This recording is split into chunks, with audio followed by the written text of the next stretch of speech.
I am DC sir, PGT Hindi in mission academy. आज मैं आपके सामने हरिवंश राय बच्चन द्वारा रचित आत्म परिचय कविता का अंतिम भाग प्रस्तुत करने के लिए उपस्थित हुआ हूँ। मैं इस भाग को प्रस्तुत करते हुए इसकी व्याख्या भी करता हूँ। मैं निज रोदन में राग लिए फिरता हूँ, मैं निज रोदन में राग लिए फिरता हूँ, शीतल वाणी में आग लिए फिरता हूँ। हो जिस पर भूपों के प्रसाद निछावर, मैं वह खंडहर का भाग लिए फिरता हूँ। मैं निज रोदन में राग लिए फिरता हूँ। रोदन रोना, राग राग से मतलब है प्रेम। शीतल वाणी में आग लिए फिरता हूँ, वाणी से मतलब है बोली। हो जिस पर भूपों के प्रासाद निछावर, भूपों भूप माने राजा, बहुवचन में है। प्रासाद प्रासाद का मतलब महल से है। हो जिस पर भूपों के प्रासाद निछावर, मैं वह खंडहर का भाग लिए फिरता हूँ। प्रथम पंक्ति की ओर देखें। मैं निज रोदन में भाग लिए फिरता हूँ। कवि कहता है कि मैं जो पीड़ा व्यक्त करता हूँ, उस पीड़ा के साथ साथ प्रेम भी छिपा हुआ है। कवि के रोने में कहीं ना कहीं प्रेम की भावना छिपी है। शीतल वाणी में आग लिए फिरता हूँ। शीतल वाणी में आग लिए फिरता हूँ का मतलब है कि यद्यपि कवि की वाणी शीतल है, लेकिन उसके मन में असंतोष की भावना है। ये असंतोष की भावना इसलिए है कि वो जिस प्रकार का संसार चाहता है, उसको उस प्रकार का संसार नहीं मिलता।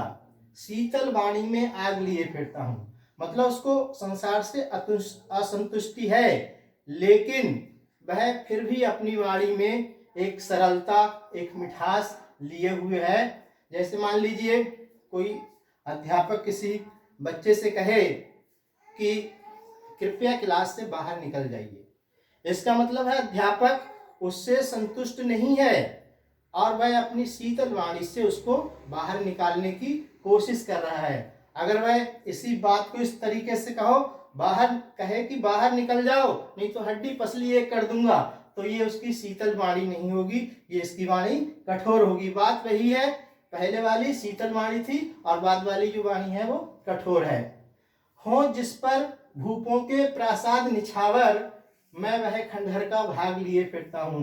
कवि कहता है कि मेरे पास महल नहीं है। प्रासाद मीन्स महल, और खंडहर का मतलब होता है कोई महल जो टूटा फूटा हो।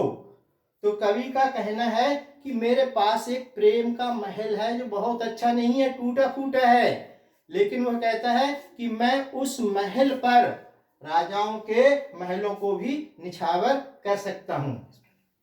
वो कहता है कि मैं उस अपने खंडहर पर, जो मेरा टूटा फूटा महल है, प्रेम का महल जो है, उस पर मैं राजाओं के महलों को भी निछावर कर सकता हूँ।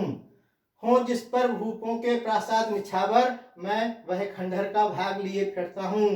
मैं रोया, आगे पंक्ति देखें।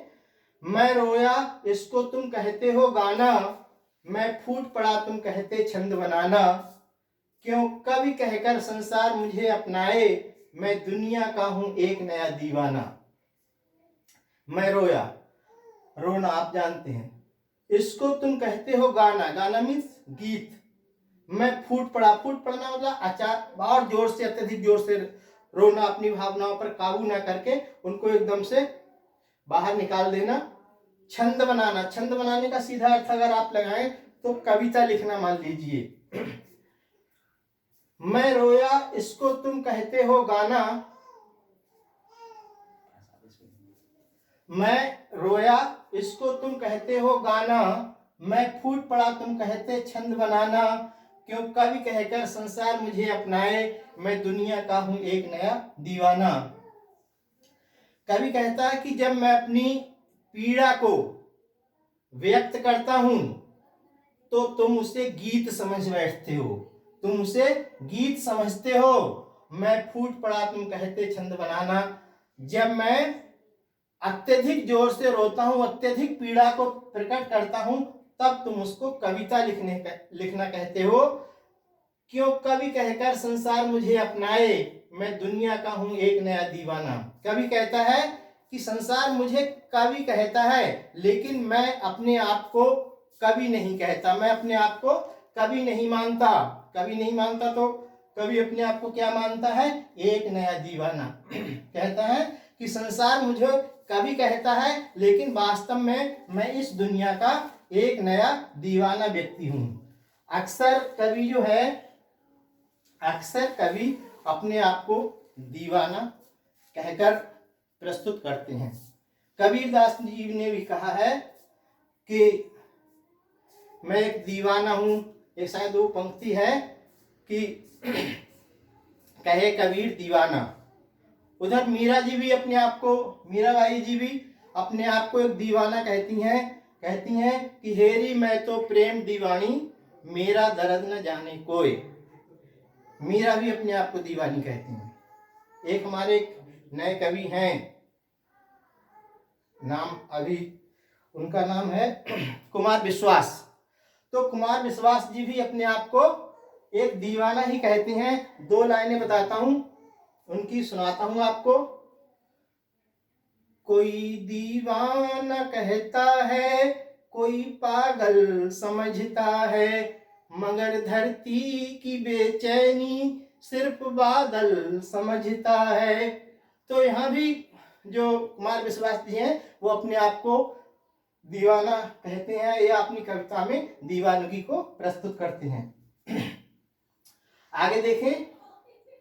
मैं दीवानों का बेस लिए फिरता हूं, मैं मादकता निश्चेष लिए फिरता हूं, जिसको सुनकर जग झूमे लहराए, मैं मस्ती का संदेश लिए फिरता हूं। ये हमारे हरिवंश राय बच्चन जी जो हैं वो एक मस्ती के कवि कहे जाते हैं, और वही बात इन्होंने यहाँ पर प्रस्तुत की है। मैं दीवानों का बेस लिए फिरता हूँ। कवि कहता है कि मेरा बेस दीवानों जैसा है, प्रेम में पागल व्यक्तियों जैसा है।